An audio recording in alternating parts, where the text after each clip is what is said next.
গান দিয়ে ভিডিও শুরু না করলে নাকি তোমাদেরকে ঠকানো হয়ে যায়। এইবার কন্টেন্টকে রিলেট করে গান মাথায় আসে, বাট সেটার লিরিক্স অর্ধেক সময় মনে থাকে না। আর সেই সময় মানে লিরিক্স মুখস্থ করব, তার থেকে বাবা গুগল বাবাজি খুলে তারপরে ওই কন্টেন্ট রিলেটেড গান তোমাদের সামনে পেশ করি। তো আজকেও কিন্তু তাই, প্রথমটা এবং শেষটা দুটোর সঙ্গেই এই গানটা রিলেটেড। ঠিক আছে, সেটা হচ্ছে ব্যান্ড বাজা বারাত থেকে অনুষ্কা শর্মা আর রণবীর সিং এর এই গানের এই পার্টটুকু করব। ঠিক আছে, ঠগলে ঠগলে।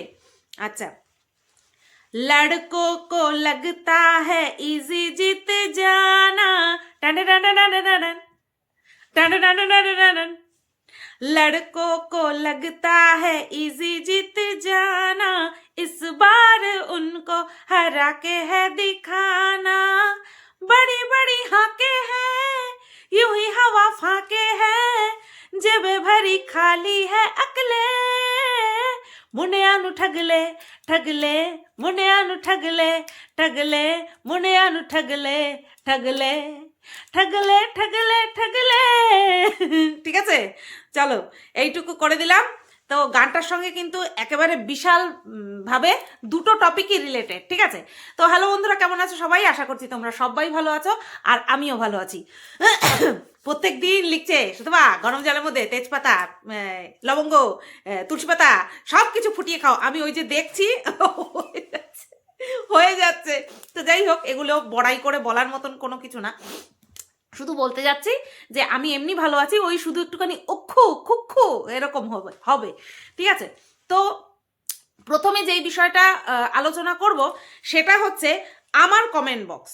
ঠিক আছে, সেটা হচ্ছে আমার কমেন্ট বক্স। আমি একটুখানি পজ করছি, চলো আমার কমেন্ট বক্সের কমেন্ট দিয়ে শুরু করি। এইটুকু জায়গা ফাঁকা হয়ে আছে, ভালো লাগছে না দেখতে।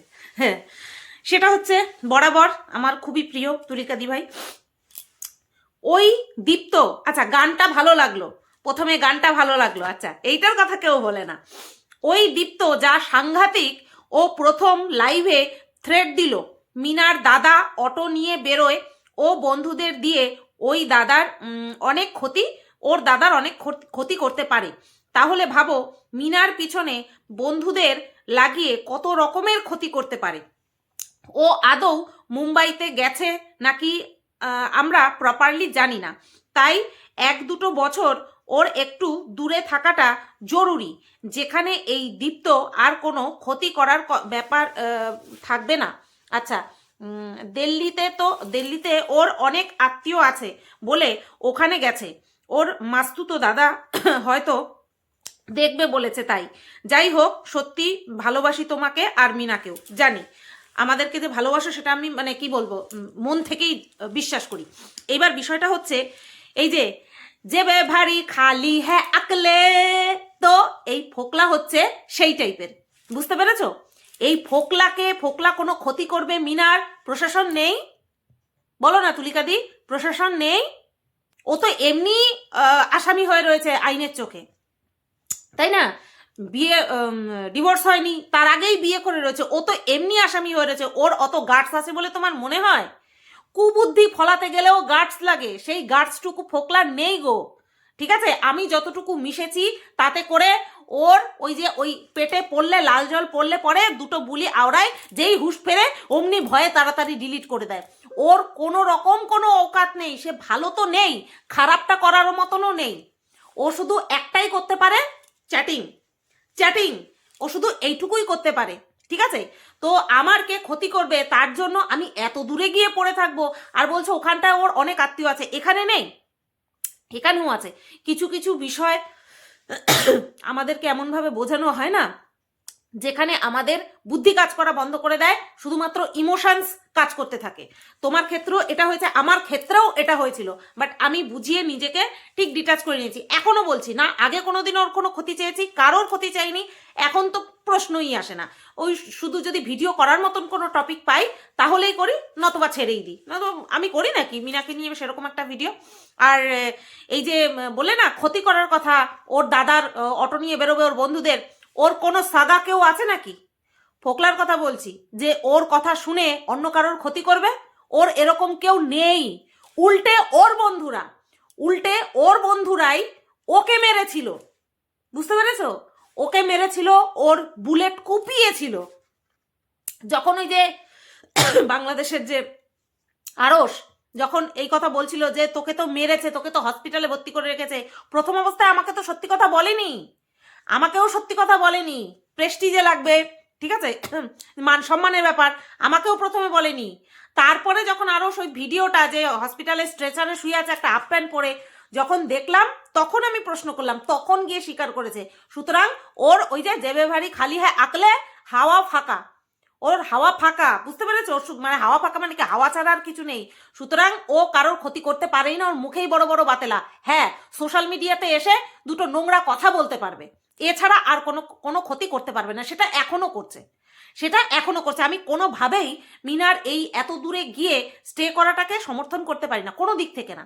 বাদ বাকি ভগবান ওর ভালো করুক, এটাই চাই, ঠিক আছে? তো এইটা একটা গেল। আর একটা আমার কমেন্ট বক্সেই আর একটা কি দেখলাম, দিভাই এটা দিভাই তুমি একটা পয়েন্ট মিস করে গেলে। মারু বলেছিল যে মাসির মন খারাপ তাই ভিডিও করেনি। দাঁড়াও তো এক মিনিট, ঠিক আছে চলো শুরু করি আবার। কমেন্টটা ছিল, দিভাই তুমি একটা পয়েন্ট মিস করে গেলে। মারু বলেছিল যে মাসির মন খারাপ তাই ভিডিও করেনি, কিন্তু মাসি ভিডিও করেছে ওদের বাড়ি গিয়ে। তাহলে যার মন খারাপ হলো সে ভিডিও করলো আর মারু ভিডিও করলো না, ব্যাপারটা হাস্যকর। দেখো, এটা যে পুরোপুরি মিথ্যে কথা যে ওই মাসির উপরে দোষ চাপিয়েছে। আর একটা কথা, আমি মাসি মাসি বলছি, অনেকে বলছে ভাগ্নি, আমি জানি ভাগ্নি, আমি ভাগ্নি জানি, ঠিক আছে, মানে ও যে ভাগ্নি সেটা আমি জানি। আমি মাসি কি কারণে বলছি সেটা অনেকেই বুঝতে পেরে গেছে। যাই হোক, এটা তোমাদের মনে হয় যে মাসির মন খারাপ ছিল বলে ও ভিডিও করেনি, সেটা সম্ভব কখনো? কোনোদিনও সম্ভব না। সুতরাং ও যে মিথ্যে কথা বলেছে সেটা তোমরা বুঝতেই পেরেছো, সেই কারণে ওর মুখ থেকেই আবার বেরিয়ে গেছে। মারু বলেছিল যে 31st নাইটে মাসির বাপের বাড়িতে মানে পরিবারে অশান্তি হয়েছে, তো তখন ও একটুখানি ভিডিও করেছিল, মাসি একটুখানি ভিডিও করেছিল, এটা বলেছে। আমি সব শুনেছি, পয়েন্ট মিস করিনি। আমি এটা বুঝতে পেরেছি যে যখন ওদের বাড়িতে মাসির বাড়িতে যখন তোমার অশান্তি শুরু হয়নি তখন একটুখানি ভিডিও করেছিল, পরবর্তীতে আর ভিডিও শুট করেনি। তবুও এটা কোনো দিক থেকেই সত্যি নয় যে মাসির বাড়িতে অশান্তি হয়েছিল বলে মারু ভিডিও করেনি। তাই যদি হবে তাহলে গতকালকে মারুর ভিডিও কেন আসলো না? গতকালকে কেন মারুর ভিডিও আসলো না? এবার এই যে মারুর ভিডিও আসলো না, এই কথা নিয়ে চলো মারুর ভিডিওতে চলে যাই। আজকে মারুর ভিডিওর কমেন্ট বক্স তোমাদেরকে পড়ে শোনাবো, সুতরাং আমাকে একটুখানি পজ নিতে হবে। এখানে একজন লিখেছে, আজ শেষবারের মতো তোমার ভিডিও দেখছি, যদি রেগুলার ভিডিও না দাও আর খোঁজ করব না। দেখা যাক এই কমেন্ট থেকে আর কোনো কমেন্ট, মানে এই অ্যাকাউন্ট থেকে আর কোনো কমেন্ট পাওয়া যায় কিনা মারুর ভিডিওতে, কারণ গতকালকে মারু ভিডিও দেয়নি। এবার দেখা যাক ইনি কি করেন। আচ্ছা, নেক্সট একটা কমেন্ট আমার খুব ভালো লেগেছে, এটা যেভাবে লেখা আছে আমার সেইভাবে একটুখানি পড়তে ইচ্ছা করছে। সেটা হচ্ছে, আইসে ডং করতে আসো কেন ভিডিও দিতে, কম্বলের নিচে বসে থেকো। এই যে ঢং রে ডং লিখেছে, এই জন্যই আমার কমেন্টটা পড়তে ইচ্ছে হলো। নেক্সট, তুমি ভিডিও দেওয়া বন্ধ করে দাও, আর দিতে হবে না ভিডিও। কি একটা আর দিতে হবে না ভিডিও, কি একটা জীবন তোমার, কি একটা জীবন তোমাদের দোষে তোমরা কথা শোনো। এত ঘুরতে ইচ্ছা করে ঠান্ডায়, ইস একটু গুরু গুরু করতে ইচ্ছা করে না?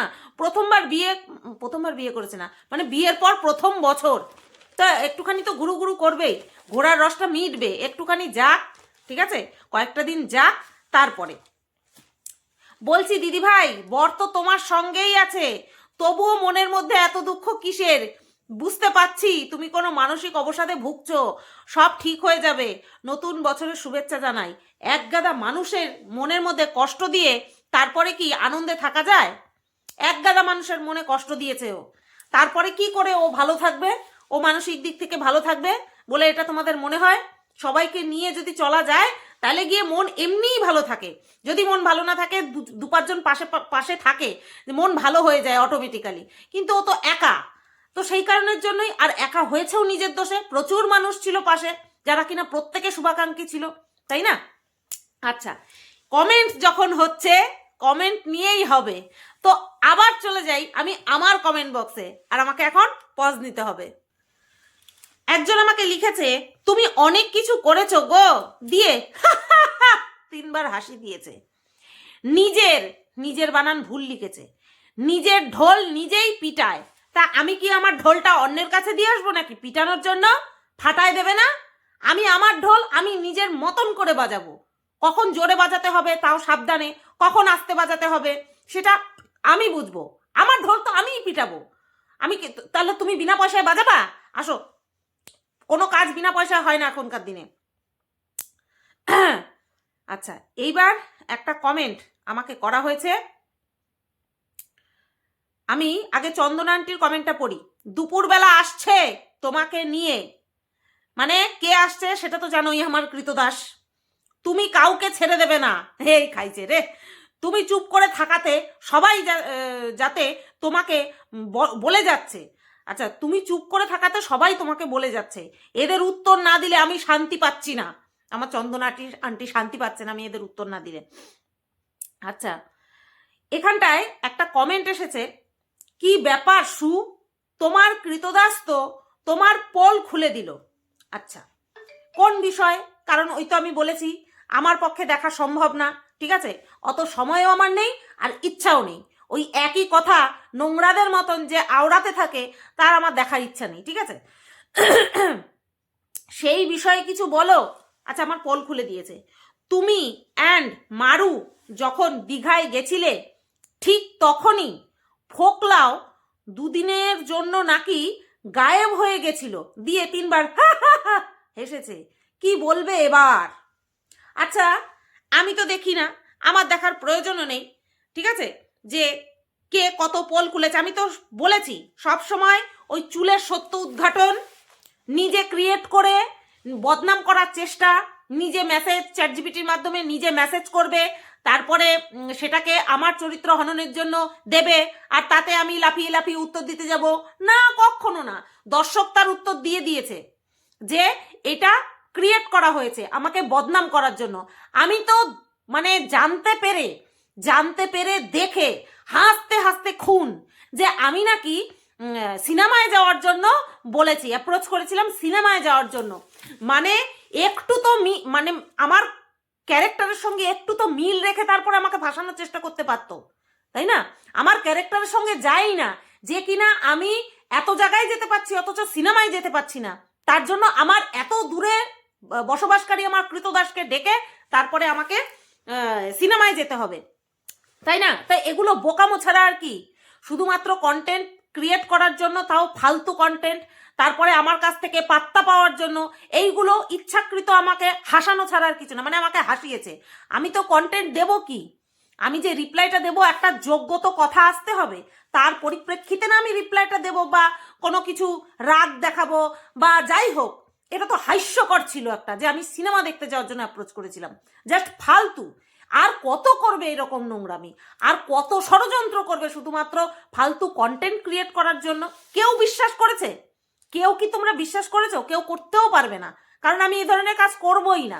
তো যাই হোক, এইবার কি পোল খুলে দিয়েছে, ফোকলা নাকি দুদিনের জন্য মানে গায়েব হয়ে গিয়েছিল। আচ্ছা, বলছি কি কোনো কি প্রমাণ দিয়েছে যে ফোকলা আমার আর মারুর সাথেই ছিল? তাহলে কিভাবে পোলটা খুললো? সেই তো কোন জন্মের থেকে বলে যাচ্ছে। ও এবার আর হুল ছিল না, না এবার শুধু ফোকলা ছিল। হুলের গায়েব হওয়ার কথা পাইনি ওই নির্দিষ্ট ওই 2 দিনই হুলের নিখোঁজ হওয়ার খবর পাইনি। আর তোমাদের কাছে কি কোনো রকম কোনো ইসে তুলে দিয়েছে, কি যেন বলে, প্রমাণ, যে ফোকলা ওই নির্দিষ্ট 2 দিনই গায়েব ছিল? তাহলে কিসের উত্তর দেব আমি? আগে দেখাক। সে তো কবে থেকে বলে যাচ্ছে, কোন জন্মের থেকে বলে যাচ্ছে যে কি সমুদ্র সৈকতে আমাদের সঙ্গে আরো 2 জন ছিল, 4 জন ছিল, 10 জন ছিল। সে তো কবে থেকে কোন জন্মের থেকে বলে যাচ্ছে। যেমন কিনা ওর জন্মের ঠিক নেই, ঠিক তেমনি আমাদের সম্পর্কে যে বলছে সেগুলোও ঠিক নেই। তাহলে কোনটা বিশ্বাস করব? বিশ্বাস তো করা যায় না, তাই না? বলতে বাধ্য হলাম, কারণ 1 দিন 2 দিন না, বলেই চলেছে, চরিত্র নিয়ে বলেই চলেছে, কোনো প্রমাণ ছাড়া দিনের পর দিন বলে চলেছে। এতই যদি পোল খোলার ইচ্ছা হয় রাখুক, অথেন্টিক প্রুফ রাখুক, তারপরে এসে আমাকে কমেন্ট করো যে তোমার পোল খুলে দিয়েছে, পোল খুলে দিয়েছে। ও তো দিন রাত উঠতে বসতে চুলের সত্য উদ্ঘাটন করছে, তাই তো দেখতে যাচ্ছ। আর আমার কমেন্ট বক্সে এসে হেদানোর কোনো মানে হয় না, কোনো মানে হয় না। আজকে একটা সত্যি কথা বলি, আমি আর মারু আমরা যে দীঘায় গেছিলাম, ও আবার মাঝখানে এরকমও শোনা গেছে যে আমি নাকি কৃতদাসকেও অ্যাপ্রোচ করেছিলাম সমুদ্র সৈকতে যাওয়ার জন্য। মানে আমি দুনিয়ার সবাইকে বলে বেরিয়েছি আসো আসো আসো আসো আসো, না এসো এসো এসো এসো এসো এসো, আমি সবাইকে ডেকে বেরিয়েছি। আমি ফোকলাকে ডেকেছি, আমি হুলকে ডেকেছি, আমি কৃতদাসকে ডেকেছি, আমি সবাইকে ডেকেছি। তোমরা জানো না আসলে কে গেছিল ওখানে আমার সাথে, আমাদের সাথে ওখানটায় কে গেছিল তোমরা জানোই না। আজকে আমি তোমাদেরকে বলছি, হ্যাঁ আমাদের সঙ্গে ছিল 2 জন 4 জন 10 জন না, একজনই ছিল। 2 জন 4 জন 10 জন না, একজনই ছিল। আর সে অন্য কেউ না, সে হলো কৃতদাস। কৃতদাসকেই আমি নিয়ে গেছিলাম টিকিট খরচা দিয়েই নিয়ে গেছিলাম, ঠিক আছে। আর আমাদের যে বাথরুমটা ছিল সেই বাথরুমে রেখে দিয়েছিলাম। এইবার বিশ্বাস হচ্ছে? এইবার তোমাদের বিশ্বাস হবে। কেন বলো তো? কারণ যে এতদিন ধরে বুক চিতিয়ে চিতিয়ে বলে যাচ্ছে যে আমাদের সঙ্গে কেউ ছিল ছিল ছিল, কিন্তু প্রমাণ দিতে পারেনি। কিভাবে প্রমাণ দেবে? ওই তো ছিল। এই যে রাত্রেবেলা মারু বমি করেছে, সেই বমিগুলো কে কাচিয়েছে? সেই বমিগুলো তো কৃতদাসই কাচিয়েছে। হ্যাঁ, সেই বমিগুলো কৃতদাসই কাচিয়েছে। যেমন ফোকলা ছিল, হুল ছিল, তার প্রমাণ নেই, ঠিক তেমনি আমার কাছেও এই প্রমাণ নেই গো যে ওখানটায় কৃতদাস ছিল। তবে সত্যি সত্যি কৃতদাসই ছিল ওখানে। আজকে আমি স্বীকার করতে বাধ্য হলাম যে আমরা যে সমুদ্র সৈকতে গেছিলাম সেখানটায় সব খরচা দিয়ে তারপরে এই কৃতদাসকে নিয়ে গেছিলাম। কারণ কৃতদাসের এত ক্ষমতা নেই যে সংসার চালিয়ে তারপরে সন্তানের পড়াশোনা মেনটেন করে, যদিও বা সেখানেও ওর কন্ট্রিবিউশন কতটা সেটা নিয়ে যথেষ্ট সন্দেহ আছে। কারণ নিজের মুখে বলেছে কিচ্ছু দিতে পারি না, আমি কিচ্ছু দিতে পারি না, ঠিক আছে। তো সে যাবে নিজের খরচায় দীঘায়? না, সেটা কখনো হতে পারে না। আর আমি তোর কন্ডিশন জানি, সেই কারণের জন্য আমি খরচা দিয়ে নিয়ে গেছিলাম ওই বমি পটি পরিষ্কার করার জন্য। আমরা যে হেগে বেরোবো তারপরে যে ফ্ল্যাশটা মারার জন্য ওকে নিয়ে গেছিলাম। এই আর মাঝে মধ্যে ক্যামেরাও ধরে দিয়েছিল আমাদের, বুঝতে পেরেছো? এতদিনে গিয়ে আমি সত্যি কথাটা বললাম তোমাদের, কিছু মনে করো না। এইটা যে আমি লুক্কায়িত অবস্থায় রেখেছিলাম তার জন্য কিন্তু আমি তোমাদের কাছে ক্ষমা প্রার্থী। কিছু মনে করো না, আমাকে ক্ষমা করে দিও। আর ওই বাথরুমের পাশেই শুয়েছিল গুটিসুটি মেরে, এমনিতেই তো এইটুকুনি, ওই বাথরুমের মধ্যেই গুটিসুটি মেরে পড়েছিল। ওকেই নিয়ে গেছিলাম, সবাইকে ডেকেছিলাম, কিন্তু কেউ তো যায়নি। তার জন্য শেষমেশ ওই গেছিল। ফোকলা 2 দিনের জন্য গায়েব হয়ে গিয়েছিল। ফোকলা কোথায় গেছিল না গেছিল সেটা যদি ও জেনেই থাকে, প্রমাণ কেন দিচ্ছে না? হাকলাচ্ছে কেন? মুখেই শুধু বাতেলা মারছে কেন? দিতে বলো, তারপরে এসে বলো তোমার পোল খুলে। তো পোল খোলা কাকে বলে জানো? পোল খোলা কাকে বলে? ও তো বাথরুমেই পড়ে থাকে, নতবা বলতে পারে নাকি? নতবা বলতে পারে তোকে কোথায় চিমটি কাটবে? তোর পশ্চাৎ দেশে তো মাংস নেই, এই কারণেই তো বলতে পারে। কারণ ও তো আমার গুটা পরিষ্কার করে, ফ্ল্যাশ মেরে গুটা পরিষ্কার করে। আর তখনই হয়তো দেখেছে যে আমার পশ্চাৎ দেশে মাংস আছে কিনা। খুব স্বাভাবিক, বাথরুমে থাকলে পরে তো দেখতেই পাবে, তাই না? নতবা এই ধরনের জঘন্য কথা কেউ বলতে পারে? কেউ বলতে পারে? একটা অন্য মহিলা সম্পর্কে কেউ বলতে পারে? ও যদি এতই ভালো হবে, ও যদি এতই ভদ্র হবে, সত্য উদ্ঘাটন কখনো নোংরা ভাষায় করতে হয় না। সত্য উদ্ঘাটন ভদ্র ভাষাতে ভদ্রভাবেও করা যায়। সবাই খারাপ, আমি খারাপ, তুই তো ভালো। তোর ভদ্র ভাষা কি তোর পাবলিক বুঝবে না? তোকে কি জঘন্য ভাষা, নোংরা ভাষাই অ্যাপ্লাই করতে হবে? তার মানে তোর দর্শকদের মাথায় নোংরা ভাষা ছাড়া কিছু ঢোকে না? আমি খারাপ হই না, কিন্তু আমাকে এলাবোরেট করবি, ভালো ভাষায় করবি, ভদ্র ভাষায় করবি, তারপরে না বুঝবো তুই ভালো। তুই তো আস্তা কাঁচা বস্তির মাল। সেই কারণের জন্যই তুই ভালো জিনিসকেও খারাপভাবে দেখাস। বলেছিস না যে পশ্চাৎ দেশে মাংস নেই, তুই তো আমার পশ্চাৎ দেশে মুখ ঢুকিয়ে বসে থাকিস, কখন লেন্ডিটা পড়বে আর খাবি। সেই কারণেই তো ভালোভাবে জানিস যে পশ্চাৎদেশে মাংস আছে কিনা, জানোয়ারের বাচ্চা, বুঝলি? তার জন্যই তো তুই বুঝতে পারিস, পোল খোলে। তুই নিজের ঢোল নিজেই পিটিয়েছিস দায়িত্ব নিয়ে। এই যে বললাম না, সবাই সবার নিজের ঢোল পিটায়, তুইও নিজের ঢোল পিটিয়েছিস। ভেবে দেখ কি কি বলে রেখেছিস। সময় যদি আসে, প্রয়োজন যদি পড়ে, তখন অ্যাপ্লাই করবো। বিনা কারণে আমার কাউকে নিয়ে কথা বলার ইচ্ছে নেই। আর এই যে আমার পোল খুলেছে, ওই যে বললাম নিয়ে গেছিলাম, ভাড়া দিয়ে নিয়ে গেছিলাম পটি, তারপরে হিসু, এইগুলো পরিষ্কার করার জন্য, ধোয়ানোর জন্য, বুঝতে পেরেছো? ওই এমনি তো যারা ক্লিন করতে আসে তাদেরকে তো বকশিস দিতে হয়, সেই বকশিসটা আমি ওকে দিয়ে দিয়েছি। সেই বকশিস দিয়ে দিয়েছি। আসার পথে বউয়ের জন্য দিলখুশ নিয়ে এসছে। আসার সময় বউয়ের জন্য দিলখুশ নিয়ে এসছে, যেই টাকা ওকে বকশিস দিয়েছি। বাদ বাকি খাওয়া দাওয়া, ওই যে আমরা যা খেয়েছি, যা এটো কাটা পড়েছিল সেইটুকুই খেয়েছে, সেইটুকুই খেয়ে দিয়ে বেঁচেছিল। আর শোয়ার জন্য ওই বাথরুমের মধ্যে শুয়েছিল। বুঝতে পেরেছো? এতদিন পরে গিয়ে আমি তোমাদের সত্যি কথা বললাম। এই পোলটা খোলেনি না, এই পোলটা আমি খুলে দিলাম। যাই হোক, এই মারুর সম্পর্কে এইটুকুই বললাম যে আমি ফোকলার সঙ্গে মারুকে নিয়ে কোনো রকম কোনো নোংরা সম্পর্ক স্থাপনের চেষ্টা পর্যন্ত করিনি। আর এর উত্তর একদিন মারু নিজের মুখে দেবে। মারু একদিন নিজের মুখে এই উত্তর দেবে। ফোকলা নিজে ভালো থাকার জন্য, ভালো সাজার জন্য মিনার কাছে নোংরা নোংরা কথা বলেছে, মিথ্যে মিথ্যে কথা বলেছে। ঠিক আছে? যেরকমটা যদি ফোকলা মিনার নামে বানিয়ে বানিয়ে বলতে পারে, সবাই এটা বলে, ম্যাক্সিমাম মানুষ এখন কিছু বলছে যে ফোকলা নাকি মিনার নামে বানিয়ে বানিয়ে অনেক কিছু করেছে, তাহলে আমার নামে কেন বানিয়ে বলতে পারবে না? সেইগুলো সব সত্যি, তাই না? সেইগুলো সব সত্যি, কিন্তু মিনাকে নিয়ে যেগুলো বলেছে সেগুলো মিথ্যা। নিজের ইচ্ছা মতন চাল চালানো বন্ধ করে বের করে দেব। ঠিক আছে? মিনার সঙ্গে বলছি, মারুর সঙ্গে ফোকলার কোনো খারাপ সম্পর্কের কথা আমি কোনো সময় বলিনি, কখনো বলিনি। জঘন্য একেবারে। যা খুশি, যা মনে আসে, যেভাবে খুশি হ্যারাস করা যায় সেইভাবে হ্যারাস করছে, জানোয়ারের বাচ্চা। চলো, এই ভিডিওটা এই পর্যন্তই রাখলাম। সবাই ভালো থেকো, সুস্থ থেকো, টাটা।